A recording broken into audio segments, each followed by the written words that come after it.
Pierre-François Cristiani. Bonjour. Vous allez donc nous parler de la Paoline, dont vous êtes le président de l'association. Quel intitulé a exactement votre association? Donc l'association s'appelle Course à Paoline. Il n'y a jamais eu d'autre appellation? Non, depuis le début, depuis 27 ans maintenant, c'est Course à Paoline. Donc avec vous, nous allons mieux connaître le déroulement de cette course, mais tout d'abord, présentez-nous votre association. L'association, c'est une association qui existe maintenant depuis 27 ans. Donc moi je suis le président depuis 2011 avec une nouvelle équipe qu'on a remontée petit à petit. Et donc voilà, nous avons décidé de reprendre le flambeau. Il y a 5 ans, nous avions 32 coureurs et tous les ans maintenant on essaye d'augmenter, de faire de cet événement un événement à nouveau incontournable en Corse au niveau de la course à pied. Et quand, je dirais, vous avez repris, il n'y avait que 32 personnes, ou il y en avait encore moins? Parce que je me suis laissé dire que avant que vous repreniez, on va dire, le relais, on peut le dire, puisqu'on parle Voilà. d'une course pédestre, elle était presque en voie de disparition. Qu'est-ce qui s'est passé? Tout simplement, l'ancienne équipe qui s'en occupait depuis le début était arrivée un petit peu au bout. C'est normal, au bout de tant d'années d'organisation. Bon, ils avaient quand même fait des choses extraordinaires. Et en arrivant au bout de cette épopée, on dira, en reprenant le flambeau, c'est vrai qu'elle était un peu arrivée en stand-by. Et donc on est reparti et on est content, plus ou moins content de ce qu'on a fait jusqu'à aujourd'hui. Qui l'avait créé à l'époque? Alors à l'époque déjà, pourquoi l'avoir créé, puisque c'est pour commémorer le retour de cendre du général de la patrie qui était Pasquale Bauli. Et donc à la base c'était une marche, puisqu'ils avaient décidé de faire une marche commémorative, donc c'est un peu à l'initiative de beaucoup de Corses, notamment de Morosaglia. Et puis donc après par la suite c'est devenu une course pédestre. Vous-même, vous êtes de Morosaglia. Moi-même je suis de Morosaglia, oui, tout à fait. Et comme on disait avant de commencer l'émission, peut-être un descendant de Pascal Paoli. Qui sait? Qui sait, voilà. Il faudrait peut-être que vous fassiez Voilà. un petit peu l'arbre généalogique pour savoir si vous ne faites pas partie de sa descendance. Alors, cet événement a une particularité, puisqu'il mélange, en fin de compte, le côté sportif, mais historique aussi. Tout à fait, donc on est très attaché au côté sportif, mais beaucoup également au côté historique, puisqu'on vient de Morosaglia, le village natal de Pasquale Bauli. Et d'ailleurs, à travers notre association, nous avons l'organisation de la course, mais également différents projets en rapport avec le général de la patrie. Vous, qu'est-ce qu'on va dire? Est-ce que c'est parce que vous êtes natif du village que vous avez été incité, on va dire, à reprendre la présidence, ou c'est, on va dire, l'histoire de notre terre qui vous a motivé? Alors comment vous en êtes venu à prendre la présidence? Moi, tout simplement, on peut dire, bercé depuis tout petit dans la Paoline, puisque ça se passait tous les ans au village. Et comme tous les jeunes de tous les villages, on donne toujours un petit coup de main quand il y a un événement qui se passe chaque année. Et c'est vrai que j'ai été habitué très jeune à donner ce coup de main. Et puis quand l'équipe est arrivée à la fin de ce qu'elle pouvait faire, on nous a demandé, nous, jeunes du village de Morosaglia, si on se sentait capable de reprendre cette association. Alors c'est vrai que moi étant très attaché à mon village, étant très attaché à l'histoire, je me suis dit allons-y, lançons-nous et puis on verra ce qu'on est capable de faire. Et est-ce que vous avez déjà fait le parcours vous-même? Non, du tout. Alors c'est une des seules courses dont j'ai jamais pu faire le parcours. Vous pensez que vous n'avez pas la condition physique ou, alors déjà, pour faire ou la marche ne vous... Moi, des courses, passionne pas. J'en fais pas mal de courses, mais 70 km, j'ai pas la condition physique déjà d'une. Et puis même en équipe, j'ai tout simplement pas le temps de la faire puisque c'est une grosse organisation, beaucoup de travail. Et il faut être là, présent le jour de la course pour gérer tout le monde qu'on a sur la route, quoi. On va en parler justement du déroulement de la course.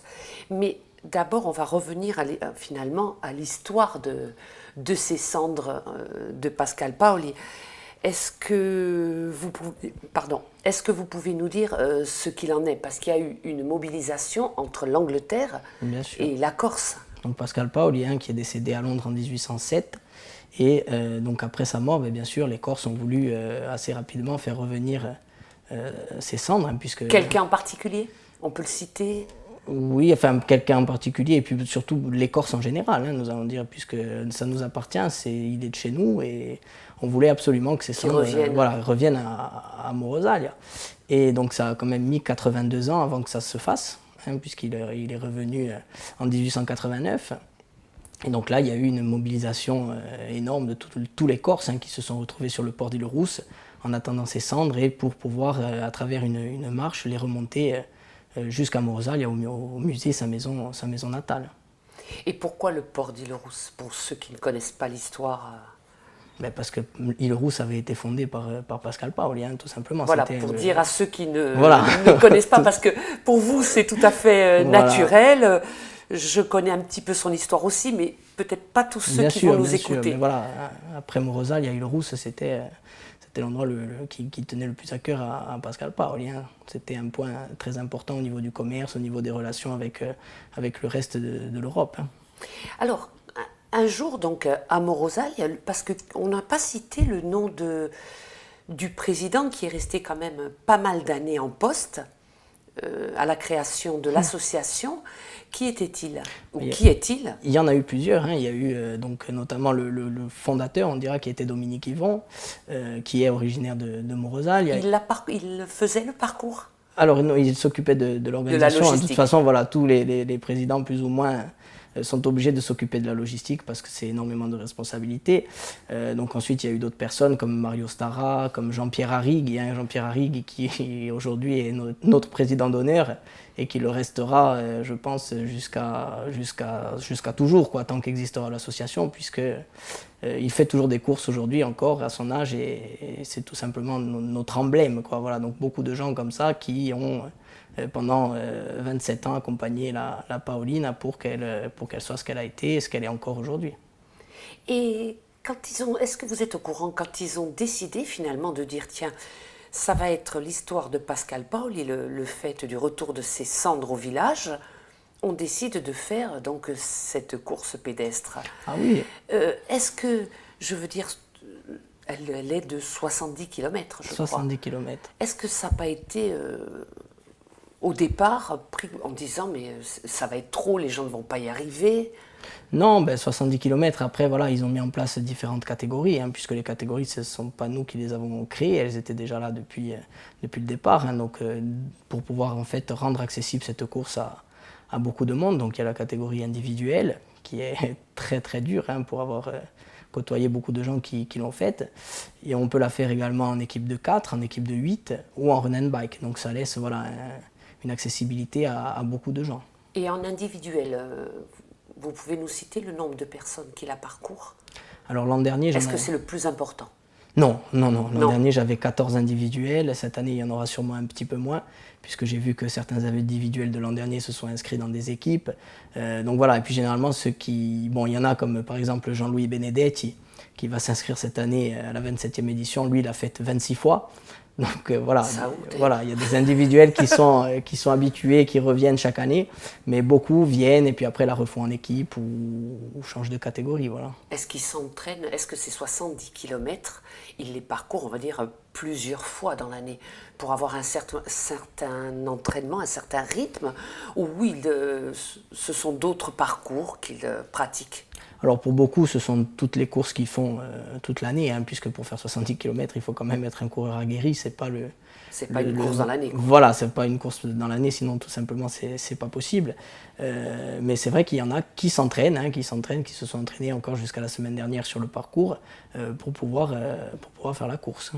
Vous avez donc, depuis 5 ans, vous avez la présidence, c'est allé crescendo le nombre d'adhérents?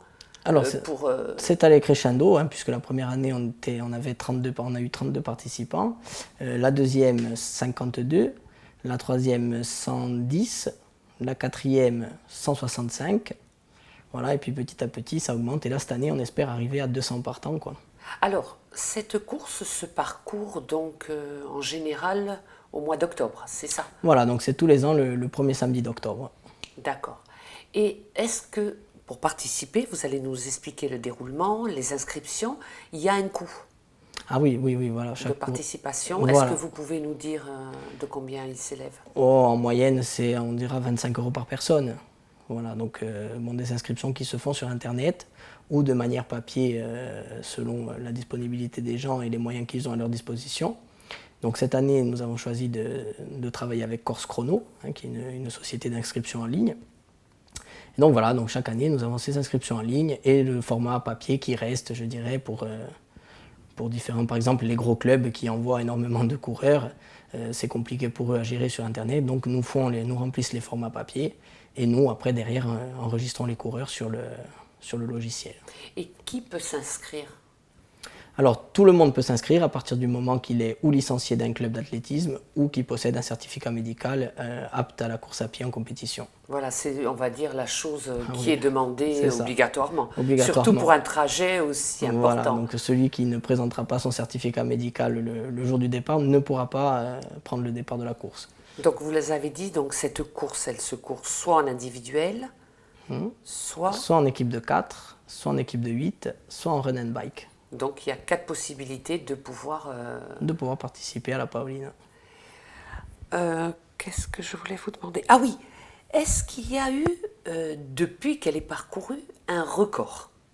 Alors des records, il y en a eu, plusieurs, notamment sur la catégorie individuelle. Donc le dernier record que j'ai retrouvé moi dans les archives a été réalisé par un Belge en 4h52. Donc après, nous avons aussi toujours sur la catégorie individuelle Patrice Coste, qui lui l'avait réalisé en 5h01. L'an dernier, Guillaume Perretti en individuel l'avait fait en 5h30. Et donc après, pareil, des records sur les différentes catégories, oui. Et généralement, pour donner une moyenne, puisque ça, vous avez cité des records, ces 70 km sont parcourus en combien de temps, dans la normalité des choses? Dans la normalité, bon, ça dépend, c'est très variable. Après, chaque année, c'est différent. Après, selon les catégories, ça varie beaucoup aussi. Mais allez, on va dire que le départ est donné à 7 heures. Et en gros, à partir de 13 heures, tout le monde arrive. Oui. Voilà. Juste pour, pour manger. Se restaurer, on va dire, il y a de quoi là. Il y a de quoi. Alors, on va parler un petit peu de la logistique de cette course.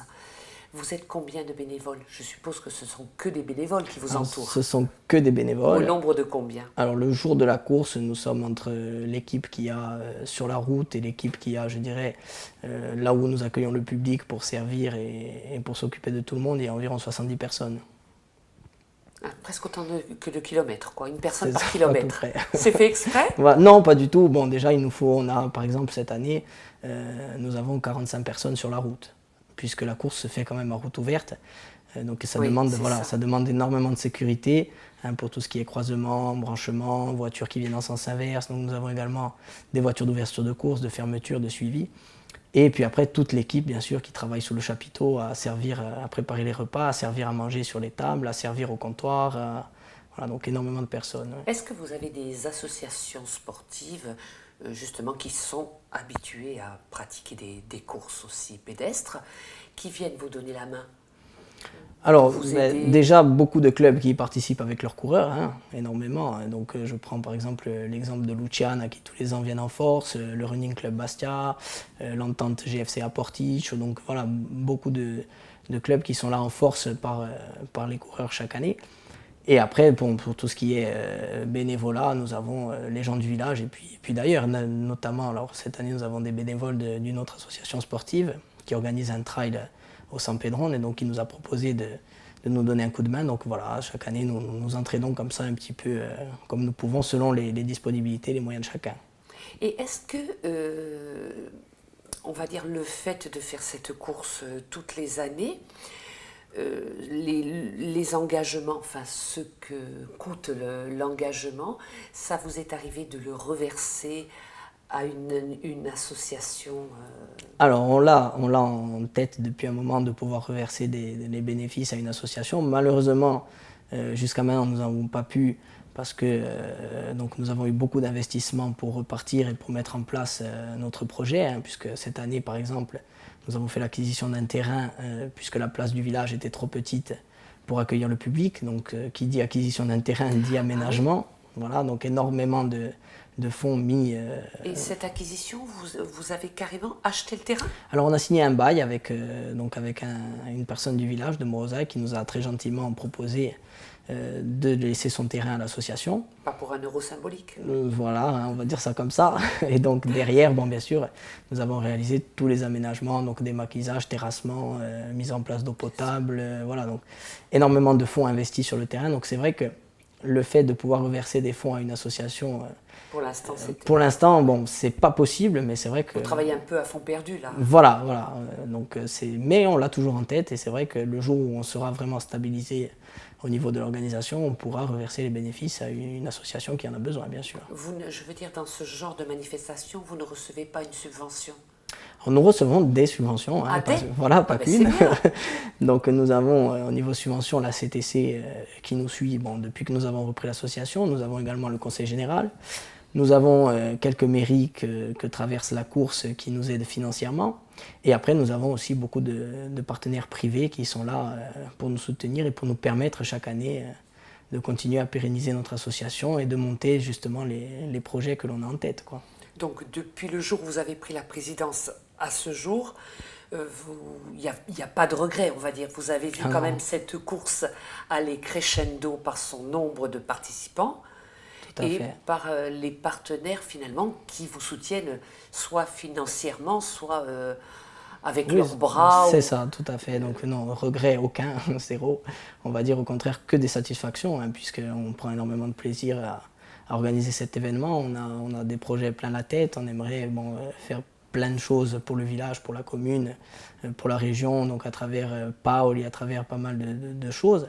Et on essaye chaque année de s'améliorer, de s'organiser, et voilà, vraiment de créer quelque chose dans le long terme, parce qu'on voudrait que Paoli soit connu à l'échelle de la Corse, et puis au-delà, ce qu'il est déjà fait, mais on voudrait vraiment créer quelque chose autour de ça. Qu'on le connaisse encore mieux peut-être. Voilà, qu'on le connaisse encore mieux, par exemple dans les écoles, puisqu'on sait qu'à l'heure actuelle on n'en parle pas et c'est regrettable. Je veux dire donc qu'il soit plus mis à l'honneur. Qu'il soit plus mis en valeur et qu'on puisse aussi autour de ça créer une économie locale aussi bien sur la commune et sur la micro-région. Tout à fait. Alors Pierre-François, on va bientôt arriver au terme de cette émission. Je voudrais quand même que vous citiez les membres. Vous êtes le président, mais qui est avec vous, on va dire, dans le bureau? Alors, voilà, dans le bureau, parce que tous les bénévoles, ça va être un par kilomètre. Non, tous les bénévoles, il y en a beaucoup trop, mais alors, dans le bureau, donc, je vous ai dit, en président d'honneur, nous avons Jean-Pierre Arrigue, vice-président, donc, Toumajou Marchetti, qui est également le président de l'association Rigaudou Bonteno, secrétaire, donc, Ilona Guérigny, secrétaire adjointe, qui est ma maman, Ambrosine Nadine, trésorière Charlotte Rigne, que je pense beaucoup de monde connaissent puisqu'elle a sorti son premier album il n'y a pas longtemps et donc elle chante un petit peu partout en Corse. Notre trésorier adjoint Pierre Rafali de Ponteleccia. Et puis après, voilà, énormément de bénévoles. Bon, je ne pourrais pas citer tout le monde parce qu'il y en aurait beaucoup trop, mais voilà, beaucoup de gens qui nous aident. On va quand même les saluer voilà, pour le travail, parce que c'est vrai que le travail des bénévoles pour toute manifestation, qu'elle soit sportive, humanitaire, sans les bénévoles, on ne peut rien faire. Non, tout à fait. Ça, sans bénévolat, de nos jours, les associations ne pourraient plus exister. Et bon, quelque part, c'est regrettable, hein, parce qu'il y a énormément d'associations qui aimeraient faire de belles choses et qui, voilà, par le biais des moyens financiers, n'y arrivent pas. Et c'est vrai que si on n'avait pas ces gens pour aider, tout simplement, on ne serait pas là aujourd'hui et il n'y aurait plus toutes ces choses qui sont faites et qui méritent de continuer. Bien sûr, parce qu'il y a des manifestations pour certaines associations qui n'arrivent pas finalement à évoluer ou à avancer parce que il y a les moyens, mais aussi les bras, on va dire. Voilà, il manque aussi des bras, puisque bon, nous, dans notre exemple, on le voit, hein, chaque année, on a besoin de plus en plus de bénévoles, puis ce qui dit de plus en plus de coureurs, dit de plus en plus de gens derrière pour organiser, pour faire à manger, pour surveiller, pour s'occuper de la sécurité des coureurs sur la route. Et voilà, ça devient difficile à gérer, parce que bon, malheureusement, il y a de moins en moins de monde dans l'intérieur, et il faut aller chercher des bénévoles un petit peu de partout. C'est sûr. Voilà. Vous avez parlé vous soulever un problème que je voulais vous poser tout à l'heure. Vous avez reparlé de la sécurité. Est-ce qu'on vous impose justement tout le long du parcours des endroits stratégiques où il faut qu'il y ait justement plus de Oui, vigilance. Qui vous dit à ce moment-là? Alors oui, justement, pour organiser la course, on remplit chaque année un dossier de demande d'autorisation qui est déposé à la direction départementale de la jeunesse et des sports, qui est bien précis, donc qui nous demande d'établir, enfin c'est nous qui établissons donc les bénévoles, l'emplacement, le nombre de véhicules de suivi, les moyens que l'on utilise, à savoir donc le médecin, une ambulance, etc. Donc à travers ce dossier, il faut demander donc toutes les autorisations aux communes que l'on traverse, à la CTC pour les routes nationales, au Conseil général pour les routes départementales. Donc un dossier qui est assez lourd à remplir et qui après passe en commission et à partir de là est redistribué à tous les services concernés et l'autorisation est acceptée ou non pour l'organisation de la course. Alors, autre chose, est-ce que de tête vous pourriez nous citer je dirais, vous démarrez l'Île-Rousse, vous arrivez à Morozaglia, mais par où passez-vous? Alors, tout simplement, donc on part du port d'Île-Rousse, nous allons jusqu'à l'embranchement qui monte à Belgodère par la nationale. De là, nous montons jusqu'au village de Belgodère. Du village de Belgodère, on prend la direction de Bocacabana. Donc de Bocacabana, on redescend dans les plaines de Castifao. Des plaines de Castifao, on monte jusqu'au village de Castifao. De Castifao, on va à Moltifao. Moltifao, on descend jusqu'à Ponteletxe. Et de Ponteletxe, on termine donc au musée à Morozaglia. C'est bien ce que j'ai dit, ça. Voilà. Alors, Pierre-François, avant de vous laisser, un souhait. Qu'est-ce qu'on pourrait vous souhaiter? Ou quel souhait pourriez-vous émettre pour votre association? Tout simplement que l'on continue à grandir, qu'on en fasse un événement incontournable en Corse, aussi bien au niveau sportif que culturel et historique, et puis qu'on puisse continuer encore énormément d'années à organiser cet événement qui nous tient très à cœur et qui est très important pour tout le monde. Est-ce que vous êtes déjà allé dans les petites écoles, on va dire, pour présenter cette course tout en parlant de l'histoire de Pascal Paoli? Alors ça, c'est aussi un projet que l'on a. Voilà. Alors. Non, mais vous faites bien d'en parler puisque je vous disais qu'on a pas mal de projets. Et on aurait un projet qu'on a intitulé Sentier Découverte, qu'on n'a pas pu mettre en place cette année parce que nous avons eu les aménagements à réaliser sur le terrain qui accueille le public, mais qui sera mis en place à partir de l'année prochaine, où on va commencer par réunir en fait des membres de différents clubs d'athlétisme au départ pour commencer et leur faire parcourir ce sentier découverte sur les traces de Pascal Paoli, donc avec la visite du musée, avec une randonnée autour de Morozaglia où nous aurons un maître conférencier qui fera pas mal d'explications sur l'histoire, sur la faune, sur la flore, etc. Et cette journée découverte qui se terminera par un repas, alors à chaque fois dans un restaurant différent de la micro-région pour essayer, comme je disais avant, de créer cette petite économie locale. Et après, donc, si on voit que ça marche très bien, on aimerait l'ouvrir, pourquoi pas, aux écoles. Donc on a déjà tous les renseignements, on a déjà toutes les informations pour le faire. Maintenant, il nous manque le temps et les moyens pour le mettre en place, mais je pense que d'ici l'année prochaine, ça sera fait. Enfin, la motivation, je crois que vous l'avez. Voilà. Je pense qu'il n'y aura pas de souci pour, la motivation, nous l'avons. Pour que vos projets voient le jour. Donc, vous reviendrez nous dire ce qu'il en est quand même. On reviendra très volontiers. Alors, merci d'être descendu. On est descendu ou Descendu, oui, descendu. Bon, de Morozaglia, de Morozaglia, tout à fait. Et quant à moi, je vous dis à une prochaine fois.